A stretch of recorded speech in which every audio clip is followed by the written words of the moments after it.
ಆಟ ತುಂಬ ಚೆನ್ನಾಗಿದೆ. ಏನಾಗುತ್ತೋ ಗೊತ್ತಿಲ್ಲ. ಸೂಪರ್ ಓವರ್ ಆಗುವ ಲಕ್ಷಣಗಳೆಲ್ಲ ಕಾಣಿಸ್ತಾ ಇದೆ.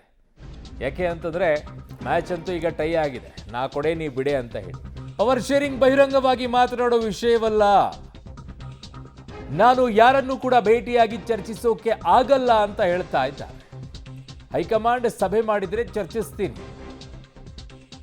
ಹೈಕಮಾಂಡ್ ಸಭೆ ಮಾಡಿದರೆ ದೆಹಲಿಯಲ್ಲಿ ಮಲ್ಲಿಕಾರ್ಜುನ್ ಖರ್ಗೆ ಅವರು ಈ ವಿಚಾರದಲ್ಲಿ ಹೇಳಿಕೆಯನ್ನ ಕೊಟ್ಟಿದ್ದಾರೆ. ದೆಹಲಿಯನ್ನ ತಲುಪಿದ ನಂತರ ಮಲ್ಲಿಕಾರ್ಜುನ್ ಖರ್ಗೆ ಅವರು ಮೊದಲ ಪ್ರತಿಕ್ರಿಯೆಯನ್ನ ಕೊಟ್ಟಿದ್ದಾರೆ. ಪವರ್ ಶೇರಿಂಗ್ ಬಹಿರಂಗವಾಗಿ ಮಾತನಾಡುವ ವಿಷಯವಲ್ಲ ಅಂತ ಅಂದಿದ್ದಾರೆ. ಕೇಳಿಸ್ಕೊಳ್ಳಿ.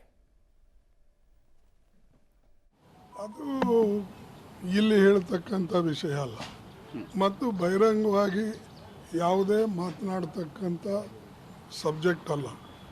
ನಾವು ವಿಶೇಷವಾಗಿ ನಾನು ಬಂದಿದ್ದಿಲ್ಲಿ 26 ನಮ್ಮ ನವೆಂಬರ್ ಕಾನ್ಸ್ಟಿಟ್ಯೂಷನ್ ಡೇ ಇದೆ. ಅದಕ್ಕಾಗಿ ನನಗೆ ಇನ್ವಿಟೇಷನ್ನು ಇದೆ.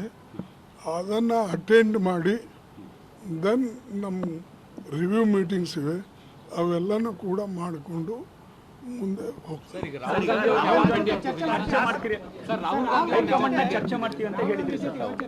ನೋಡಿ, ಅವರು ನಿಮಗೆಲ್ಲರಿಗೂ ಗೊತ್ತಿದೆ ಈ ಅಧ್ಯಕ್ಷರು ಎಲ್ಲಿ ಹೋಗಿ ಚರ್ಚೆ ಮಾಡಲ್ಲ. ಮೀಟಿಂಗ್ ಆದರೆ ಚರ್ಚೆ ಮಾಡ್ತೀವಿ. ಅದು ಇಲ್ಲಿ ಹೇಳ್ತಕ್ಕಂಥ ವಿಷಯ ಅಲ್ಲ ಮತ್ತು ಬಹಿರಂಗವಾಗಿ ಯಾವುದೇ ಮಾತನಾಡ್ತಕ್ಕಂಥ ಸಬ್ಜೆಕ್ಟ್ ಅಲ್ಲ. ನಾವು ವಿಶೇಷವಾಗಿ ನಾನು ಬಂದಿದ್ದಿಲ್ಲಿ 26 ನಮ್ಮ ನವೆಂಬರ್ ಕಾನ್ಸ್ಟಿಟ್ಯೂಷನ್ ಡೇ ಇದೆ. ಅದಕ್ಕಾಗಿ ನನಗೆ ಇನ್ವಿಟೇಷನ್ನು ಇದೆ. ಅದನ್ನು ಅಟೆಂಡ್ ಮಾಡಿ ದೆನ್ ನಮ್ಮ ರಿವ್ಯೂ ಮೀಟಿಂಗ್ಸ್ ಇವೆ, ಅವೆಲ್ಲನೂ ಕೂಡ ಮಾಡಿಕೊಂಡು ಮುಂದೆ ಹೋಗ್ತಾರೆ.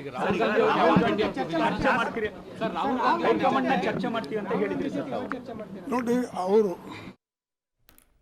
ನನ್ನ ಸಹೋದ್ಯೋಗಿ ದೆಹಲಿ ಪ್ರತಿನಿಧಿ ಶಬೀರ್ ನನ್ನ ಸಂಪರ್ಕಕ್ಕೆ ಸಿಗ್ತಾ ಇದ್ದಾರೆ. ಶಬೀರ್, ಇಲ್ಲಿಯವರೆಗೂ ಮಾಧ್ಯಮಗಳ ಊಹಾಪೋಹ, ಮಾಧ್ಯಮಗಳೇ ಸೃಷ್ಟಿ ಮಾಡ್ತಾ ಇರೋದು, ಇವೆಲ್ಲ ಕಥೆಗಳನ್ನು ಕೇಳಿ ಕೇಳಿ ಕೇಳಿ ನಮಗೂ ಸಾಕಾಗಿತ್ತು. ಆಗಲಿ ಬಿಡು, ಬರಲಿ, ಟೈಮ್ ಗೊತ್ತಾಗುತ್ತೆ ಅಂತೇಳಿ ಫೈನಲಿ ಈಗ ಅವರೇ ಒಪ್ಕೊಳ್ತಾ ಇರುವಂಥದ್ದು.